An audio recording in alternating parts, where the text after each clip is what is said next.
नहीं चलेगी, नहीं चलेगी, नहीं चलेगी,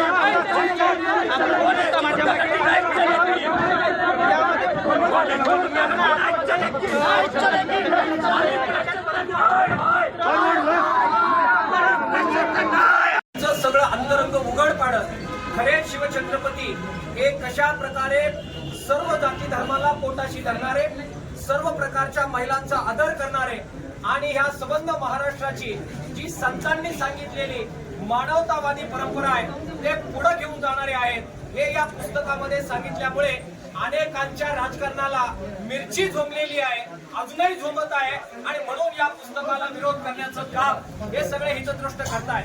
आज ज्या प्रकारे आपल्या या पुस्तकाचे प्रकाशक प्रशांत आंबी यांना शिवीगाळ करण्यात आली, त्यांना धमक्या देण्यात आल्या, प्रशांत आंबी एक नाही आम्ही सगळेजण त्यांच्या बरोबर आहोत हे सांगणारा हा कार्यक्रम आहे।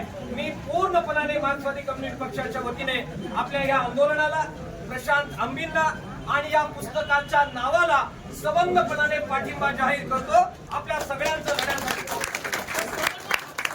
प्रशांत आंबी यांना ज्या प्रकारे डिटेन करण्यात आलं, या ठिकाणचा मंडप उडवून टाकण्यात आला, आंदोलकांना पाणी सुद्धा प्यायला मिळणार नाही, या प्रकारची दहशत इथले आमदार संजय गायकवाड यांनी केली ही लोकशाहीचा अत्यंत अवमान आहे। त्यामुळे राज्याच्या सरकारने अशा आमदारांवर कारवाई केली पाहिजे ही सुद्धा मागणी मार्क्सवादी कम्युनिस्ट पक्षाच्या वतीने आम्ही करतोय।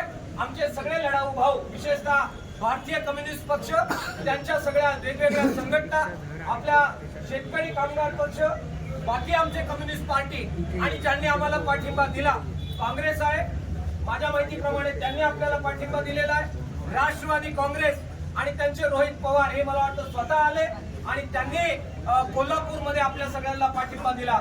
जे जे आपल्या बरोबर उभे राहिलेले आहेत त्यांचं मी धन्यवाद व्यक्त करतो आणि जे जे विरोधात उभे राहिलेले आहेत ते शिवद्रोही आहेत, महाराष्ट्रद्रोही आहेत, त्यांचा कडक शब्दामध्ये धन्यवाद। इन्क्लाब जिंदाबाद, श्रमिक एकजूट जिंदाबाद दिलेला आहे तो सुद्धा प्राणपणानं जपण्याची आमची कमिटमेंट आहे। आंबी यांना तातडीनं पोलिसांनी सोडलं पाहिजे आणि त्यांना इथे घेऊन आलं पाहिजे ही या क्षणाची आमची मुख्य मागणी आहे। खरं तर स्वतः गायकवाड ह्या सभागृहाचे प्रतिनिधी आहेत आणि त्यामुळे सभागृहाच्या प्रतिनिधींनी कसं वागावं, इथला मंडप जो टाकण्यात आलेला होता तो मंडप काढून टाकण्यात आलेला आहे आणि ज्या लोक बाहेरून आलेली आहेत त्यांना पिण्यासाठी जे जार होते ते जार सुद्धा संबंधितांना घेऊन जायला सांगण्यात आलेलं आहे। ही कशा प्रकारची असहिष्णुता आहे? छत्रपती शिवाजी महाराजांना मान्य असणारी ही सहिष्णुता आहे का? त्यामुळे आमदार संजय गायकवाडांना माझं आव्हान आहे की जरूर सांगाल त्या चौकामध्ये आपली चर्चेची तयारी आहे, तुमचे मुद्दे तुम्ही मांडा, आम्ही आमचे मुद्दे मांडू। पोलीस तुम्हाला ताब्यात घ्यायला आले? हे बघा, त्यांची जी दादागिरी आहे ते पोलिसांना न शोभणारी दादागिरी आहे। आम्ही या देशाचे नागरिक आहोत आणि संविधानाप्रमाणे या महाराष्ट्रातल्या कोणत्याही चौकात जाणं, संचार करणं हे आमचा नैतिक अधिकार आहे, संविधानिक अधिकार आहे। त्यांनी सांगितले 10 मिनिटात हे संपवा, आम्ही जेलमध्ये, तुरुंगामध्ये कुठे न्याल तिथे जायला तयार आहोत। आमच्याकडून कायदा सुव्यवस्था बिघडणार नाही, मात्र आम्ही हलणार सुद्धा नाही।